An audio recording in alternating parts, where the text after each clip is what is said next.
Hello friends, welcome back to worship radio. ఈ వీడియోలో మనం సప్తమాత్రికలు ఎవరు? వాళ్ళు ఎలా ఉద్భవించారు అనే విషయాన్ని ఇప్పుడు తెలుసుకుందాం. సప్తమాత్రికలు బ్రాహ్మణి, వైష్ణవి, మహేశ్వరి, ఇంద్రాణి, వారాహి, కౌమారి, చాముండి, నరసింహి, వినాయకిగా పిలువబడే సప్తమాత్రికల్లో ఒకరుగా వారాహిదేవి అమ్మవారిని చెబుతారు.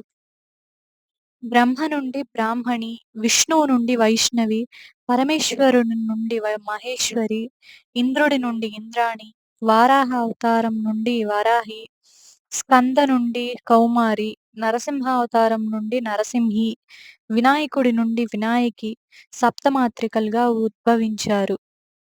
వారిలోని వారాహి అవతారం ప్రత్యేకమైనది.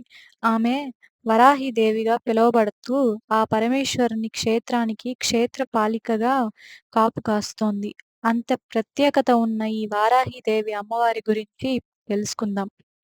వారాహమూర్తి అవతారం అని దశావతారాల్లో విష్ణుమూర్తిని కొలుస్తూ ఉంటాము.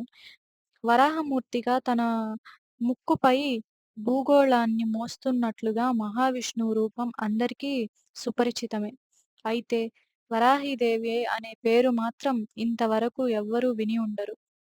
ఎవరి ఈ వారాహిదేవి? సప్తమాత్రికల్లో ఒకరుగా చెప్పబడుతున్న ఈ అమ్మవారు ఎక్కడుంది? కాశీ క్షేత్ర పాలికే ఈ సప్తమాత్రిక. సాక్షాత్తు పరమశివుడు కొలువై ఉన్న కాశీ పట్టణానికి క్షేత్రపాలికగా వారాహిదేవిని కొలుస్తారట. చాలా చోట్ల శివుడే క్షేత్రపాలకుడిగా ఉంటాడు. కానీ ఆ పరమశివుడికే ఈ వారాహిదేవి క్షేత్రపాలికగా ఉందన్నమాట. కాశీ పట్టణానికే కాదు, తంజావూరు బృహదీశ్వర ఆలయానికి ఈ మాత క్షేత్రపాలికగా కాపలా కాస్తుందట. తంజావూరు బృహదీశ్వర ఆలయంలో ఈ అమ్మవారికి ప్రత్యేకంగా ఒక ఆలయం కూడా ఉంది. ఆ ఆలయంలో అమ్మ నల్లని రాతితో, వరాహ ముఖంతో, నిండుగా ఉగ్ర రూపంతో దర్శనమిస్తుంది.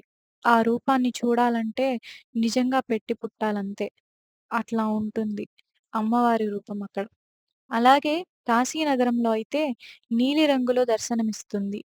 వరాహ రూపంలోనే 6 చేతులు, శంఖ, సుదర్శన చక్రాలతో, శిరస్సుపై చంద్రవంకతో ప్రశాంతంగా దర్శనమిస్తుంది.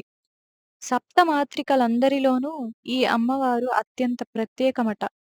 అందుకే అమ్మను క్షేత్రపాలిక అంటారు. చాలా శక్తివంతురాలుగా వరాహిదేవిని స్తుతిస్తారు.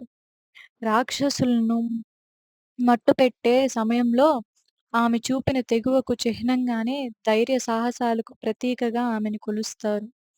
ఈ అమ్మవారిని ఎందుకు కొలుస్తారంటే ధైర్యానికి ప్రతీకగా ఈ అమ్మను కొలుస్తారట. భారతదేశంలోనే కాదు, నేపాల్ వాసులు కూడా వారాహిదేవిని ప్రత్యేకంగా పూజిస్తారట. బుద్ధిజంలోనూ వారాహిదేవిని ప్రస్తావన ఉంది.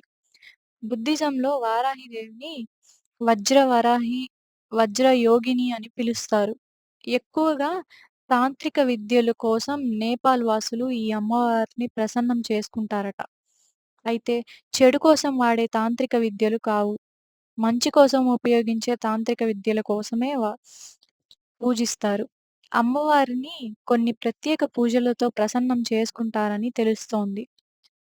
బెనారస్, తంజావూరుతో పాటు ఇండియాలోని మరికొన్ని ఆలయాల్లో వారాహిదేవి విగ్రహాలు కూడా కనిపిస్తాయి. వీడియో నచ్చితే లైక్ చేసి సబ్స్క్రైబ్ చేసుకోండి. Thanks for watching this video.